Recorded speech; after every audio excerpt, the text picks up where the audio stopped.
అది ఎందుకు మీరు అలా ఉండాల్సి వచ్చింది? ఇష్టపూర్వకంగా ఉన్నట్టుగా first of all wait a second, మంచి పాయింట్ అడిగారు.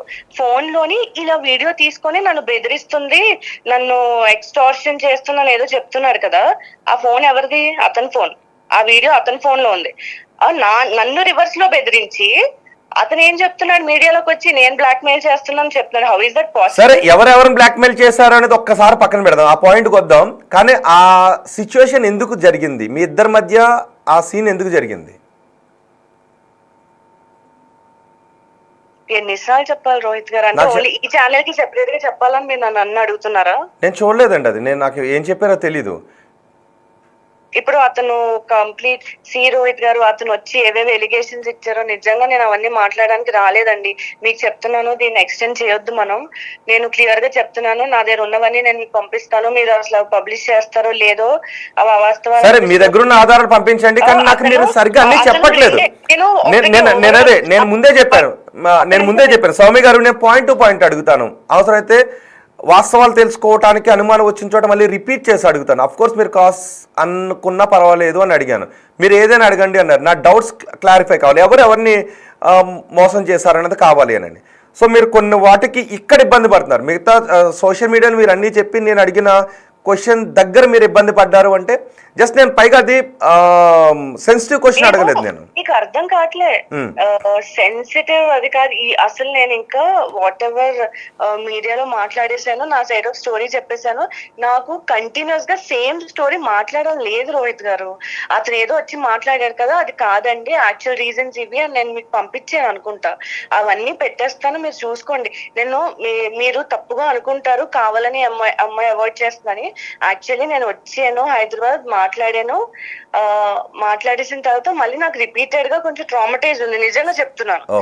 ఇదేంటిది, నా మీద సెక్షువల్ అసాల్ట్ అయింది, 1 month బ్యాక్ నేను కేసు పెట్టాను, వాడు వచ్చి ఏదో మాట్లాడేస్తే మళ్ళీ మీడియా అదే పబ్లిష్ చేస్తుంది.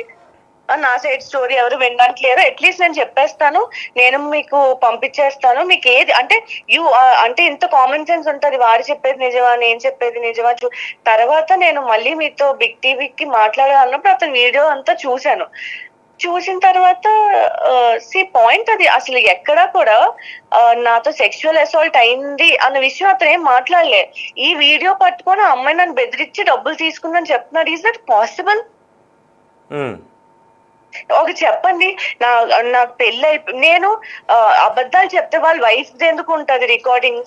నేను కేసు పెట్టాను అంటే అదే, అందుకే నేను ఆయన చెప్పిన మాటలు నమ్మలేదు, మీరు చెప్పిన మాటలు ఇది కాదు. వాస్తవాలు ఎలా ఉన్నాయని వింటేనే ఎవరు చెప్తున్నారు వాస్తవం ఉందనేది తెలుసుద్ది. అండ్ మోర్ ఓవర్ ఒకటి చెప్తున్నాను, అవుట్ లైన్ మీకు చెప్పేస్తాను, హెల్ప్ చేస్తాను, లైఫ్ లోకి వచ్చారు, చాలా మంచిగా. ఖచ్చితంగా ఇక్కడ ఎవరి వైపు న్యాయం ఉందో వాళ్లకు చేయగలిగినంత న్యాయం ఖచ్చితంగా చేస్తాను. ఏం చేయగలరు, మీడియా ఏం చేయగలదో ఆ న్యాయం ఖచ్చితంగా మీకు చేస్తాను. మీ క్వశ్చన్స్ కాదు, నా వర్షన్ నేను చెప్పండి, మీ వర్షన్ చెప్పండి ప్లీజ్. ఓకే, చెప్పండి, వింటాను.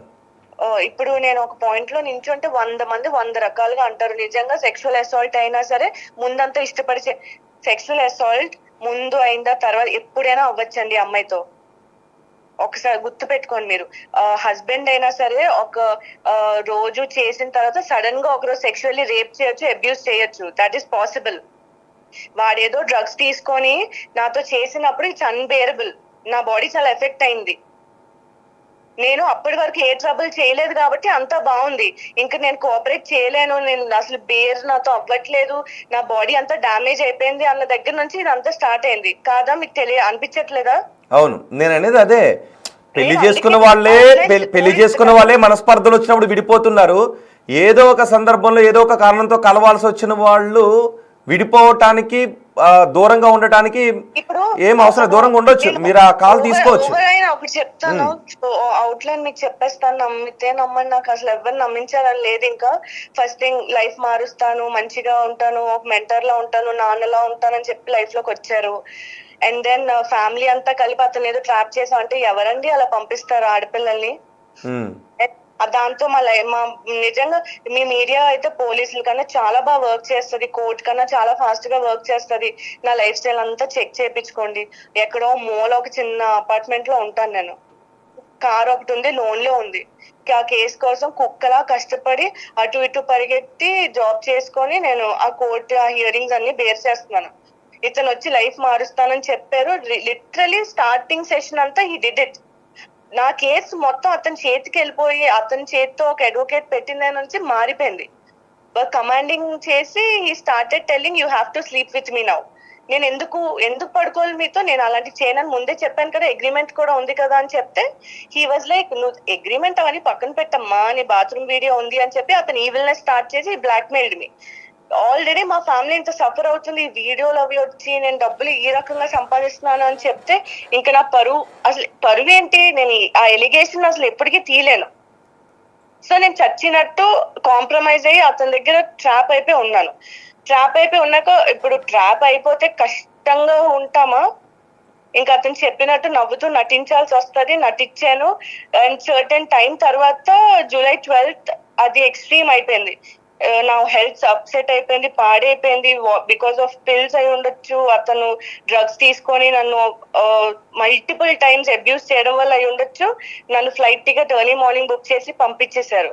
పంపించిన తర్వాత ఒక 1 week వరకు కూడా నాకు బ్లీడింగ్ ఆగలేదు, నాకు ఇన్ఫెక్షన్ అయిపోయింది. I was traumatised. దానికి అతను ఏంటంటే ఈ తెలంగాణలోనైనా ఆంధ్రాలోనైనా చూపిస్తే ఈ విషయాలన్నీ బయటకు వస్తాయి అని చెప్పి ఆ అడ్వకేట్ మ్యామ్ కి అమ్మాయికి ఏదో అయిపోయిందమ్మా, హెల్త్ బాగాలేదమ్మా, నువ్వే తీసుకెళ్ళి కుక్క కన్నా హీనంగా అడుక్కున్నాడు ఆవిడ్ని. ప్లీజ్ అమ్మా తీసుకెళ్ళమ్మా, నువ్వే ఎక్కడైనా చూపించమ్మా అంటే నేను సుప్రీం కోర్టుకి వెళ్తున్నానండి, ఢిల్లీ వర్క్ ఉంది అని చెప్తే ఇతను ఈ అమ్మాయిని కూడా తీసుకెళ్లి చూపించు అంటే అప్పుడు ఆవిడ చూసి నా పరిస్థితి చూసి ఒక లేడీగా ఆవిడ అన్ని అర్థం చేసుకొని ఆ రిపోర్ట్స్ అన్ని చూసి వాడి దగ్గర నుంచి వదిలించడానికి షీ వర్క్డ్ హార్డ్. బయటికి రాకూడదు, ఒక అమ్మాయి లైఫ్ పేరు ఇవన్నీ పాడైపోతాయి అని చెప్పి అతనికే చెప్పింది చాలా సార్లు, అన్న వదిలే అన్న, ఈ పైశాచిక హింస ఏంటన్నా, అమ్మాయి నువ్వు వదిలే అన్న అని చెప్పినా సరే వినలే. లాస్ట్ కి ఇంటికి వచ్చి పట్టుకెళ్ళిపోతాను అంటే అప్పుడు మేము కేసు పెట్టాను. కొంచెం ఒక స్టెప్ డేరింగ్ వేసి, ఎందుకంటే మా ఇంట్లో వాళ్ళకి ఇతని వల్ల ఎఫెక్ట్ అవుతుంది, చంపేస్తా అంటాడు. ఇప్పుడు కూడా డెత్ థ్రెట్స్ ఇస్తున్నాడు. ఆ అడ్వకేటే నాకు సపోర్ట్ కాబట్టి ఆమెను చంపేస్తా అంటున్నాడు. పిచ్చా దిస్ ఏంటి అసలు, దేనికి చంపేస్తాడు? వాడు పక్కలోకి వెళ్ళట్లేదని చంపేస్తాడా? వాడు ఇచ్చినవన్నీ ఇచ్చేసావు, అవన్నీ ఇవ్వలేదు అంటే ఇప్పుడు అగ్రిమెంట్ ఫేక్ అగ్రిమెంట్ అంటున్నాడు. ఏం పర్లేదు, అవన్నీ ఎలిగేషన్స్ కోర్టులో చూసుకోమనండి. నేను అతని మీద సెక్షువల్ అసాల్ట్ కేసు ఇవన్నీ పెట్టానండి, ఓకే ఎఫ్ఐఆర్ పెట్టాను. అతను నా మీద హనీ ట్రాప్ చేశానని ఏదో కేసు పెట్టా అన్నాడు. Please ask him that FIR. అతను చెప్పే సొల్లు నాకు నిజంగా ఫ్రస్ట్రేషన్ వస్తుంది. అతను ఏవేవో చెప్పుకుంటున్నాడు బాధలు. అంత పెద్ద అతను 2 పిల్లలు ఉన్నారు, ఇన్ని బిజినెస్లు చేస్తాడు. ఏది ఒక దొంగతనం కేసులో ఇరుక్కున్న అమ్మాయి వచ్చి వాడిని హనీ ట్రాప్ చేస్తుందండి? నేను వాడు చేసే పనే అది. వాడి ఫోన్ తీసుకొని పోలీస్ స్టేషన్ లో కూర్చోబెడితే కష్టాల్లో ఉన్న అమ్మాయిల దగ్గరికి వెళ్ళి ఇలా బ్లాక్ మెయిల్ చేసి హింసించి రేప్ చేసి అదే చేస్తాడు వాడు అందరినీ. ఓకే, అన్ని వాడి భాగవతం బయటకు వస్తుంది. వాడి ఫోన్లు 2 తీసుకొని కూర్చోబెడితే ఎంతమంది అమ్మాయి వీడియోలు ఉంటాయో వాడి దగ్గర. ఉన్నాయా వేరే అమ్మాయి వీడియోలు ఉన్నాయా? చాలా ఉంటాయి అతని ఫోన్ లో, చాలా మంది